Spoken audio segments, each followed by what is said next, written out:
سنو، ویر کے پکارنے پر مرجان نے سوالیہ نظروں سے مڑ کر اسے دیکھا۔ ویر نے اسے اپنے سامنے بیٹھنے کا اشارہ کیا تو مرجان اس کے سامنے بیٹھ گئی۔ راگا واپس آ گیا۔ اس بات پر مرجان نے عصابت میں سر ہلایا۔ لیکن اس کے ساتھ ایک لڑکی بھی آئی ہے۔ لڑکی؟ مرجان کی آنکھیں حیرت سے پھیل گئیں۔ ہاں، وہ یہاں کی نہیں، اور میں کسی پر اتنا بھروسہ نہیں کر سکتا کہ کسی کو اس کے قریب جانے کی اجازت دوں۔ اس لیے ویر ایک پل کو رک اس لیے تم اسے اور راگا کو کھانا دے کر آیا کرو گی، اور اگر تم نہیں جا سکتی تو گل یا اماں جایا کرے گی، لیکن اس کے علاوہ اس لڑکی کے قریب کوئی نہیں جا سکتا۔ ویر حکم دیتا کھانے کی جانب متوجہ ہوا، جبکہ اس کی ہر بات مرجان کو حیران کر گئی تھی۔ کیوں؟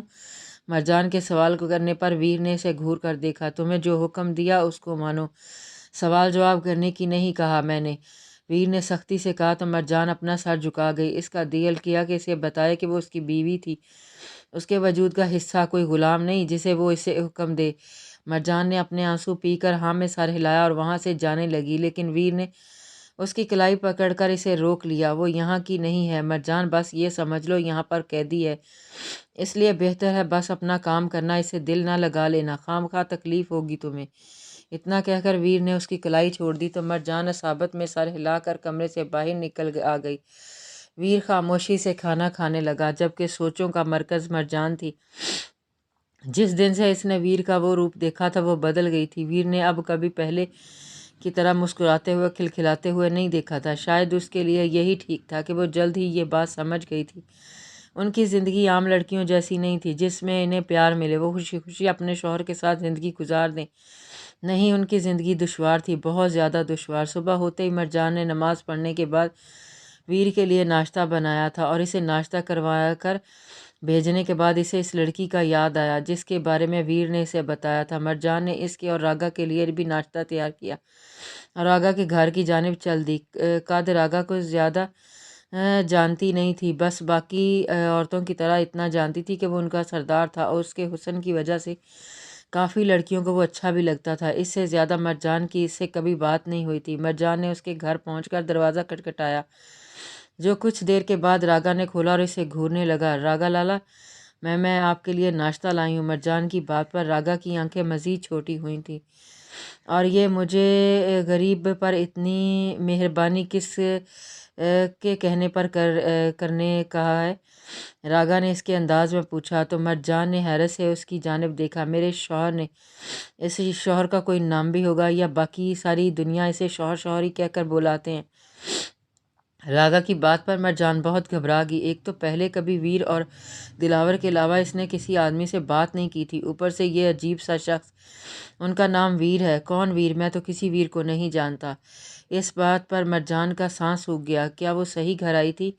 نہ، وہ ویر جو وہ میرے شوہر ہیں، سب جانتا ہے ان کو۔ مرجان رونے والی ہوگی تو راگا کہکا لگا کر ہنس دیا۔ اور ماڑے شکل دیکھو، ایسا اپنا ایسا گلہری جیسا ہو گیا۔ میں تو مذاق کر رہا تھا، پتہ ہے مجھے یہ چھوٹی سی گڑیا اپنا ویر جاتے کی ہے۔ راگا نے مرجان کے سر پر ہلکی سی چت لگائی تو مرجان حیرت سے اسے دیکھنے لگی۔ تمہیں مجھ سے ڈرنے کا کوئی ضرورت نہیں، اپنے بڑا لالا سمجھو تم مجھے، اور اگر کبھی ویر تمہیں تنگ کرے یا رلائے تو مجھے بتانا۔ آپ کیا کرے گا؟ مرجان نے حیرت سے آنکھیں بڑی کر کے پوچھا۔ وہ جھیل دیکھ رہا ہے نا، اس میں پھینک کے تمہارے شوہر کا سارا گرم دماغ بالکل کلفی کی طرح ٹھنڈا کر دے گا، پھر دیکھنا تمہارا پلو پکڑ کر ہر وقت تمہارے پیچھے چلا کرے گا۔ اب کی بار مرجان بھی ہلکا سا ہنس دی۔ نہ جانے کیوں وہ راگا سے اتنا ڈرتی تھی کہ یہ شخص تو ویسے بھی بالکل ویسا نہیں تھا جیسا اس نے سوچا تھا۔ لالا، یہ آپ کے لیے، اور اس کا ناشتہ۔ مرجان نے کھانا اس کے سامنے کرتے ہوئے کہا تو راگا نے ایک نظر اس کے کھانے کی جانب دیکھا۔ تم اندر جا کر خود اسے دو، میں نے دیا تو وہ سمجھے گا زہر ڈال لایا ہوں اور کھائے گا بھی نہیں۔ میں ذرا جھیل کے پانی میں نہا کے آتا ہوں، مڑا زخموں کو ٹکور ہو جائے گا، راگا نے انگڑائی لے کر کہا اور وہاں سے چلا گیا۔ مرجان نے گہرا سانس لے کر دروازہ کھولا تو اس کی نگاہ ایک لڑکی پر پڑی جو گھٹنوں میں چہرہ دیے کمرے کے کونے میں بیٹھی رو رہی تھی۔ ریشمی بال ادھر ادھر بکھرے تھے، جبکہ اس نے عجیب سا لباس پہنا ہوا تھا۔ شلوار کافی تنگ تھی اور کرتی بھی آدھے بازوؤں والی تھی، جبکہ مرجان لوگ تو پورا اور کھلا سا لباس پہنتے تھے۔ باجی، یہ تمہارے لیے ناشتہ۔ مرجان کی آواز پر اس لڑکی نے سر اٹھا کر مرجان کو دیکھا تو مرجان ایک پل کے لیے حیران رہ گیا۔ وہ لڑکی بہت خوبصورت تھی، بڑی بڑی